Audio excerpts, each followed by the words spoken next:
Bonjour à tous. Qui se ressemble s'assemble, dit l'adage. L'adage peut-être, mais pour ce qui est de la société, il semblerait que l'union de deux personnes de types différents, de nationalités différentes, de religions ou de cultures différentes, charrie encore bien souvent une multitude d'enjeux, même s'il faut l'avouer, les choses ont considérablement évolué ces dernières années.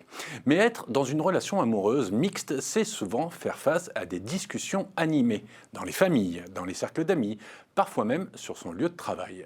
Surtout quand on commence à aborder les questions de mariage et de descendance. C'est souvent là que les choses se corsent. Si à cela vous ajoutez toutes les polémiques autour des célébrités, comme les joueurs de foot par exemple, qui aiment s'afficher avec des femmes blanches souvent très jolies, que les femmes africaines voient d'un très mauvais œil, vous avez là quelques éléments pour créer une caricature du couple mixte. Elle est avec lui pour l'argent, dès qu'ils sont riches, ils ont de leurs racines, etc., etc. Qu'est-ce qu'on n'a pas entendu ? Sauf que la réalité, c'est que vivre en couple mixte devient de plus en plus fréquent à chaque nouvelle génération. Bref, vous l'avez compris, c'est un sujet qui enflamme les débats, mais qu'en est-il vraiment ? Eh bien, on va en parler tout de suite avec mon invité.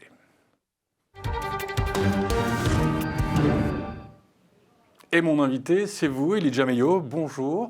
Bonjour Laurent. Vous êtes sexologue et expert en relations interculturelles et auteur. Vous avez beaucoup travaillé autour de ce que l'on appelle communément les couples mixtes. Vous êtes d'ailleurs en train de finaliser un ouvrage qui s'intitule « Les couples en noir et blanc, les langages amoureux, interculturels et interraciaux » que vous coécrivez avec Alexandra Vantibella.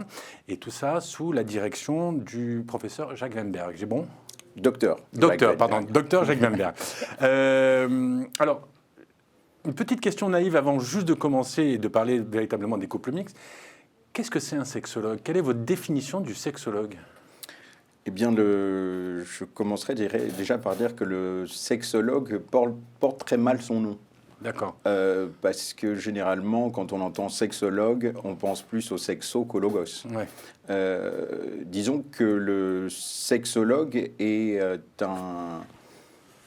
une personne qui accompagne des couples ou des personnes en quête de sens, en quête de jouissance, pour leur permettre de mieux être dans leur façon de faire couple, de faire famille, finalement de faire société, de faire humanité. Et donc, de sexologue, de par vos études et vos connaissances et vos acquis, vous en êtes arrivé à vous interroger et à vous informer autour du couple mixte, ce que l'on appelle communément le couple mixte, qui veut dire aussi beaucoup de choses, un couple mixte.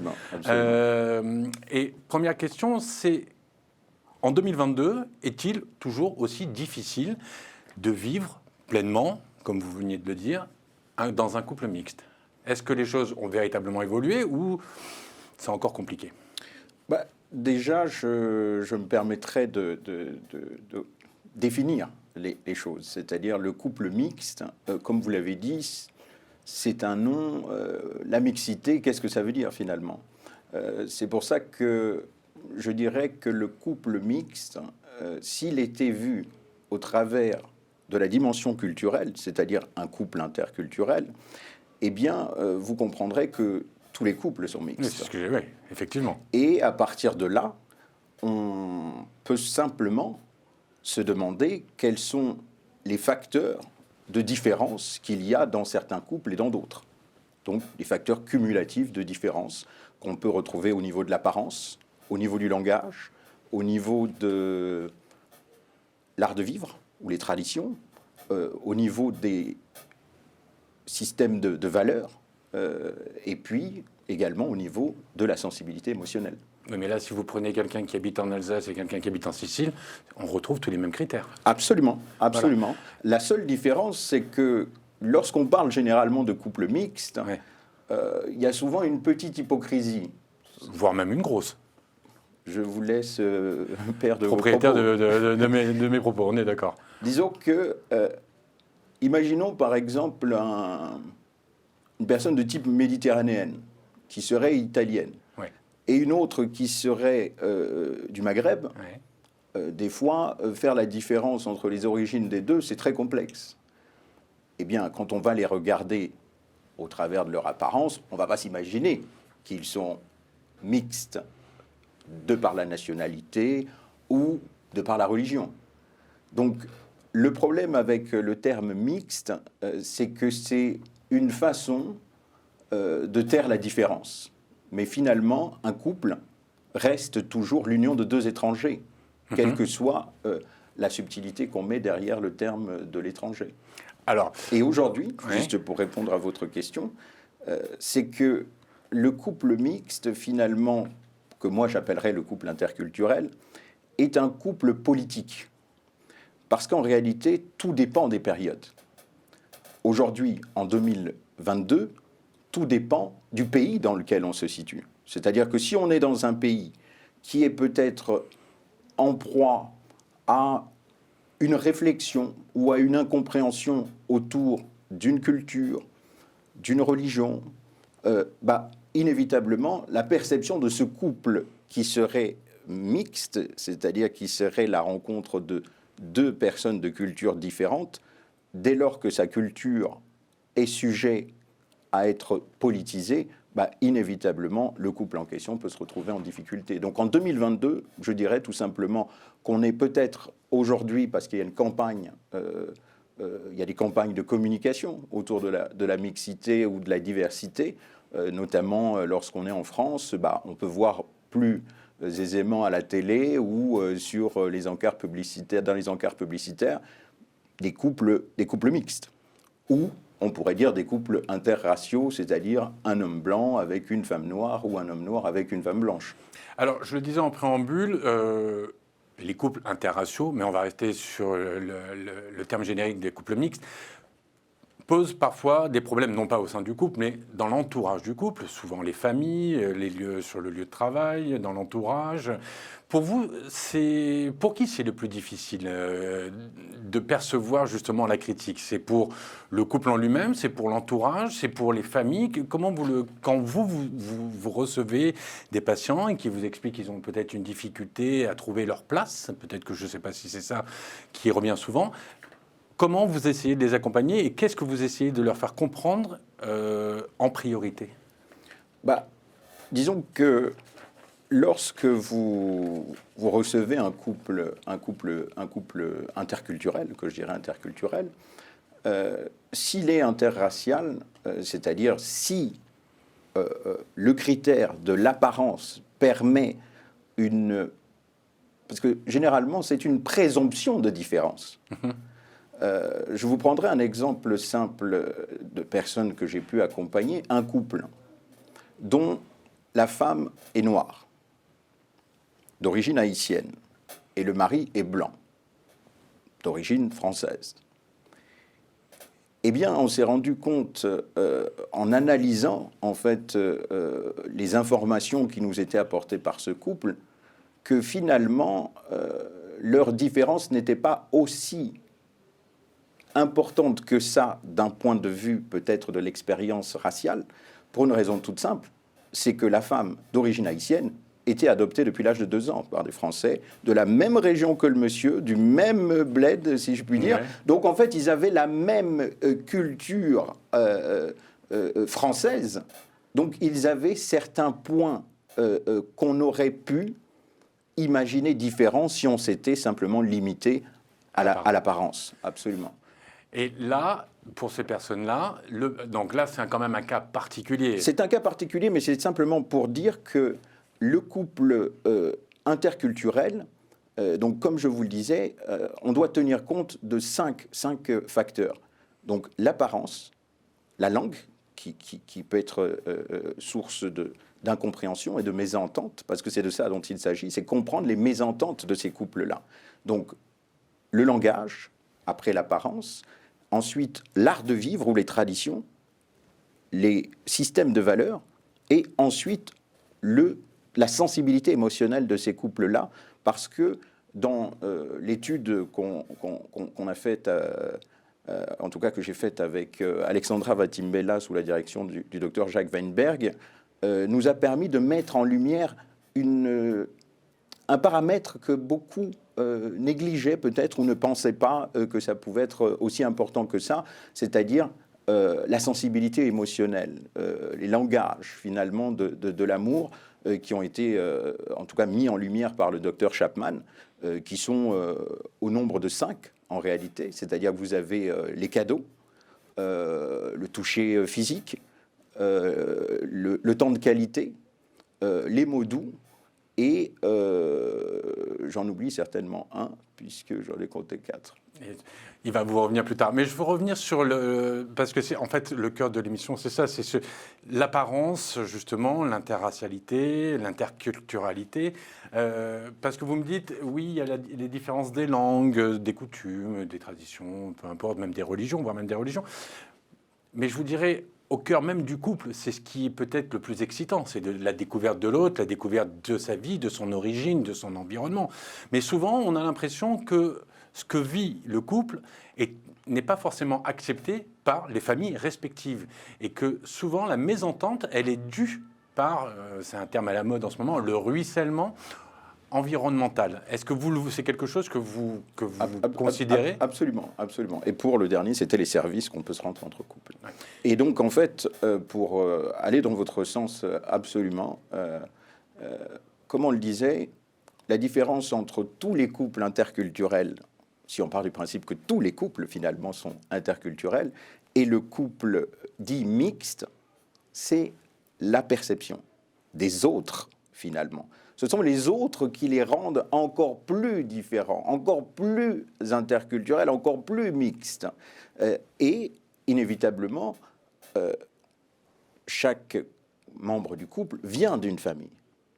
Chacun est finalement un ambassadeur de sa culture. Avec son histoire, son héritage. Avec son héritage, avec ses enjeux. Donc, inévitablement, s'entendre entre diplomates est une chose, mais lorsqu'on rentre chez soi, on doit rendre des comptes à sa culture, finalement. Et donc, ce sont ces enjeux diplomatiques, finalement, dans le couple, qui vont dans le sens de ce que vous disiez, c'est-à-dire que ça va être l'environnement, ça peut être déjà l'environnement du pays dans lequel on est. Alors justement, vous avez tout à fait raison, vous me tendez une belle perche, parce que vous me dites l'environnement crée ou pas l'ambivalence, la critique et voire même certaines fois la haine. Je voudrais vous montrer l'extrait d'un reportage qui a été tourné il y a 50 ans en Suisse, où vous allez le découvrir, on voit un couple tout à fait lambda qui se tient la main dans la rue, comme tous les couples. L'homme est noir, la jeune femme est blanche, et le réalisateur ou le journaliste pose une question à un passant dans la rue et lui demande « Monsieur, qu'est-ce que vous en pensez ?» On regarde, et vous me dites après, vous, ce que vous en pensez. Très bien.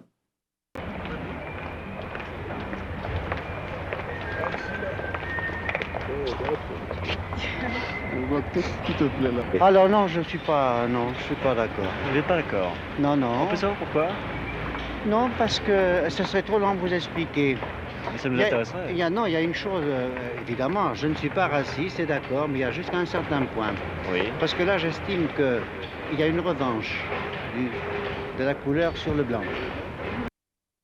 Elijah, quand vous entendez ça, vous vous dites qu'en 50 ans, les choses ont beaucoup évolué, ou vous vous dites que la parole est moins libre? Ou vous dites les deux peut-être? Je me dis déjà est-ce que le racisme a disparu? Non, clairement.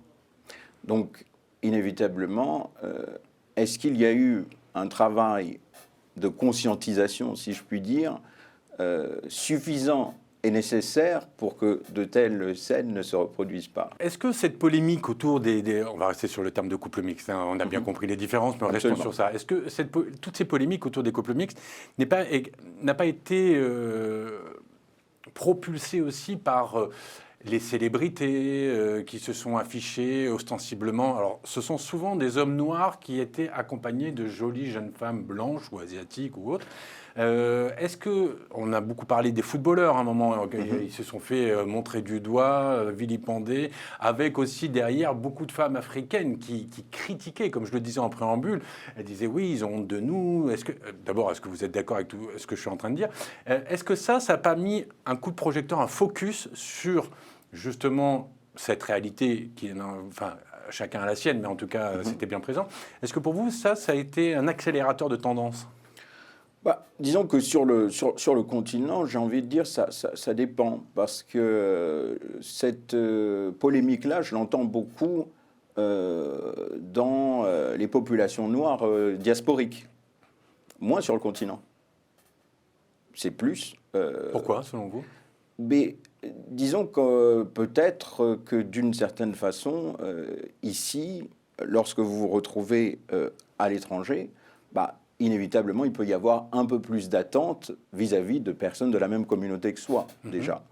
Et puis, il y a le fait de la fraternité, enfin une solidarité. Une solidarité d'une certaine façon, et puis de se dire que lorsque un des nôtres, entre guillemets, je les cite, un des nôtres sort de la misère, voilà qu'il va partager cette richesse avec quelqu'un qui n'est pas de notre communauté, et donc notre communauté ne s'élève pas. Ce n'est qu'un problème d'argent, alors?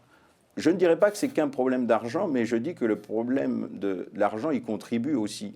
C'est-à-dire que ce soit pour ce monsieur qu'on a vu en Suisse, c'était ça, c'est ça, oui.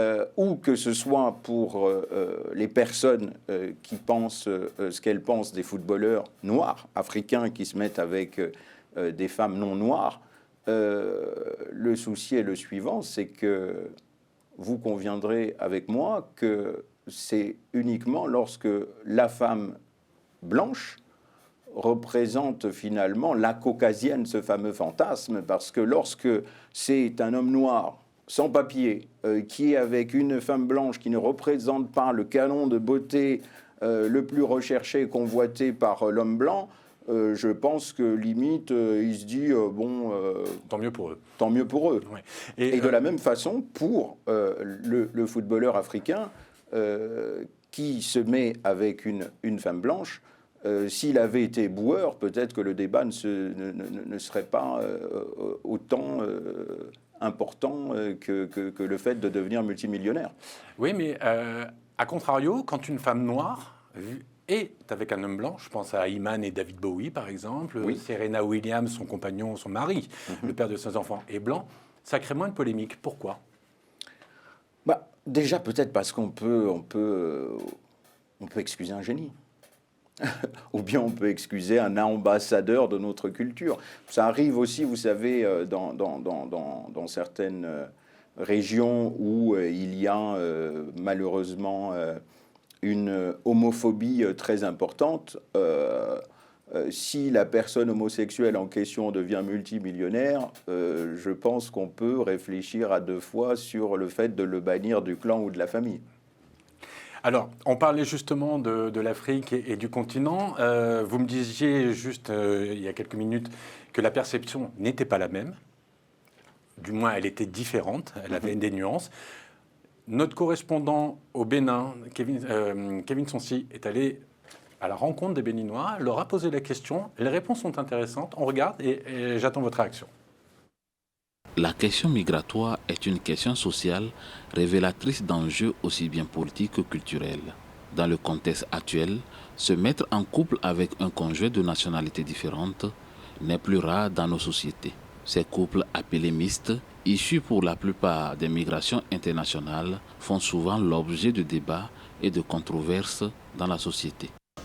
Les couples mixtes, c'est beaucoup plus bien quand on voit le métissage et aussi l'acceptation des différences de culture. C'est ce que la majorité des jeunes, c'est quoi se marier avec une autre race de femmes, de couleur. Et je crois qu'il y en a un peu partout.